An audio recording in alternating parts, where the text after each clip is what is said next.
All right, so right now I am filming. There's 7 seconds left in the game. This is going to be my live reaction to the Ryan Succop field goal attempt. 36 yards, 16 seconds on the play clock. Here we go. Ryan Succop, this has been a crazy game. He's got to make this one, though. 36, it's an extra point. But don't Matt Gay this. Succop, come on. Kick, snap is up. Kick is good. Let's go. Buccaneers up 2 points with 2 seconds left. Oh my goodness. Absolute chaos. I'm freaking out.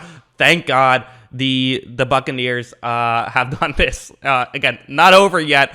Woo! All right.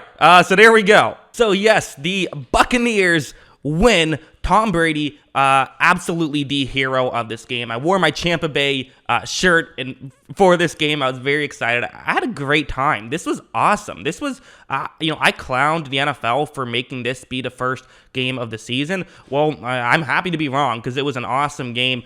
A little bit sloppy at times on both teams. I think Tampa Bay had really 3 turnovers that were just kind of weird, right? 2 on the running backs, 1 on Godwin, although they were, again, just a little bit odd. Like, you don't expect to fumble too often. And the flip side, Dallas had some real kicking issues. So both teams could have put more points on the board. I thought both quarterbacks were awesome, and, kind of came down to who got the ball last. Technically, Dallas did, but really Tampa Bay did.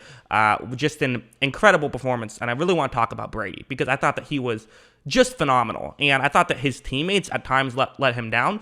Other times, definitely helped him out, but as a whole, I thought he was fantastic. So he's going to be the focus of this video. So let's get into the film study and talk about what he did well early on and what he did well on that final drive. So we'll start off with this play. So it's going to be a man coverage play. It's a cover 1 blitz, and you have Mike Evans running a route that's going to be over the middle, and it's a 2nd down and 5. So you see where they're trying to get here. You would like to avoid a 3rd down if possible, but, if you can gain 3 or 4 yards, that's fine too. But ideally, pick up the 1st down. But you also see that on this play, Dallas is pretty clearly showing as though they're going to be, blitzing on this play and that it is man coverage. So you see that the player that could be covering Mike Evans, he's playing very far off. He's right at the 1st down marker right here. Brady notices this. So watch this just quick, release right there. Makes the catch, throws it, or makes the catch, excuse me. He takes the snap and then just makes a very quick throw, and they're able to pick up the 1st down. That's 1 at the line is what that was. That was not 1 with the throw. That was 1 before the play even started. You then have something like this, which is very interesting as well. This is another play that on the surface is pretty impressive, but when you dive into it, it's actually even more impressive. So it's going to be a cover 1 man play, but what Dallas did, and for the life of me, I don't know why, is ran a good amount of cover 1 robber. To me personally, the difference between cover 1 hole and robber is in a cover 1 robber, it's a safety covering the middle of the field, sort of shallower, whereas in a hole concept, it's a linebacker.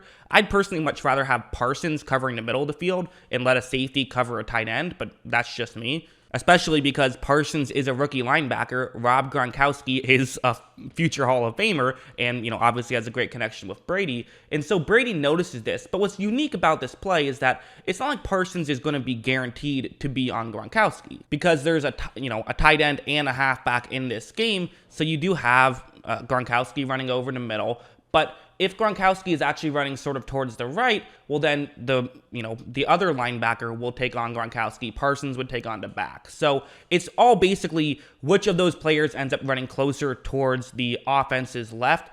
That's the one that Parsons picks up. So in this case, it will be Gronkowski. But watch how right when this play starts, so you're going to see that there is a bit of a communication thing right here. And again, that makes sense. Parsons is a rookie. He's going to have to get this stuff down.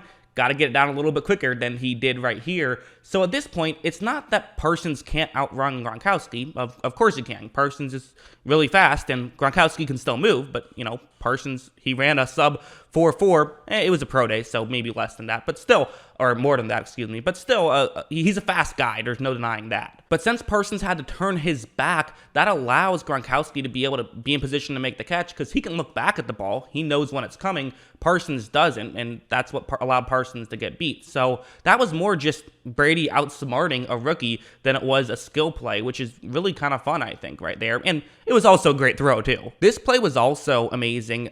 say what you want about Antonio Brown off the field, but he has maybe the highest, also, he has the highest football IQ out of any wide receiver I've seen. Only been covering film for about 4 years now, so I don't know Jerry Rice, but his football IQ is off the charts, and the connection they have, him and Brady, is a thing of beauty already. So it's man coverage, cover one robber again, so same play.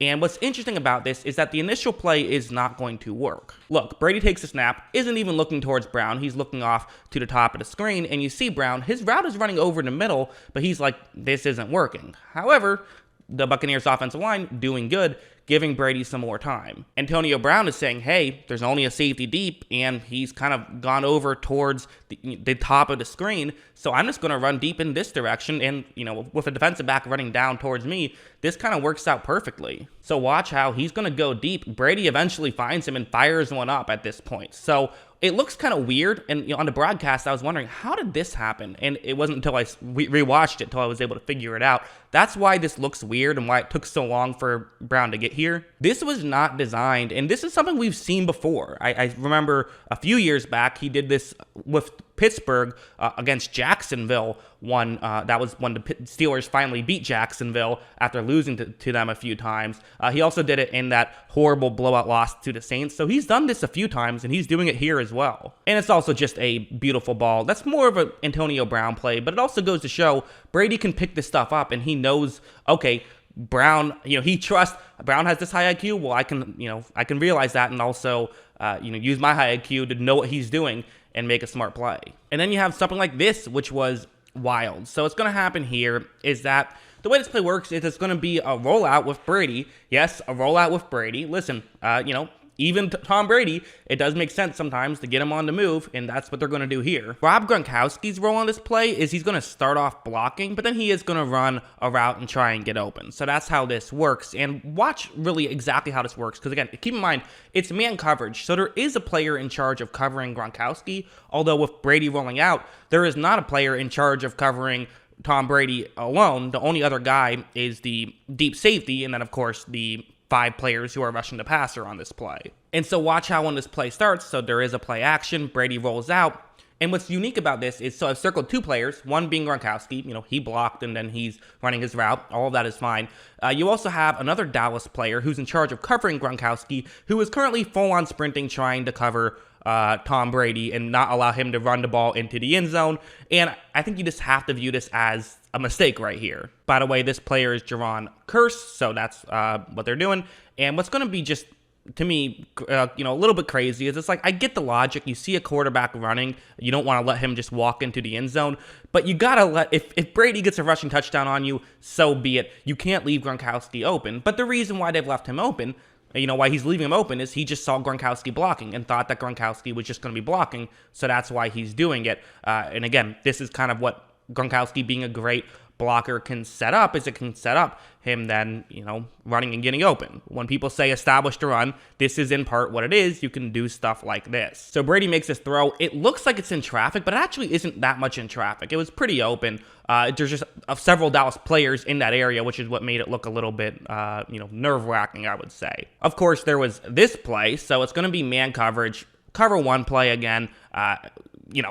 Whatever. I don't know why Dan Quinn said, you know what, we only need 1 safety against Tom Brady. This is fine. I don't know why teams won't play 2 safeties against Tampa Bay. I'm interested to see how they react when a team does, because that's how the Saints had success against them last year. But regardless, you have Antonio Brown running a go route, and so this is the chance Brady's going to pretty much take every single time. So watch, right when this play starts, Brady reads the coverage. He's like, yeah, I'm taking that decision. And again, this is just the mismatches Tampa Bay will get all season is, what do you do? Who do you cover? When there's 3 elite receivers for Tampa Bay, and elite, it almost feels like it's not doing them justice. I mean, you can make the argument you have 3 top 10 receivers in the NFL.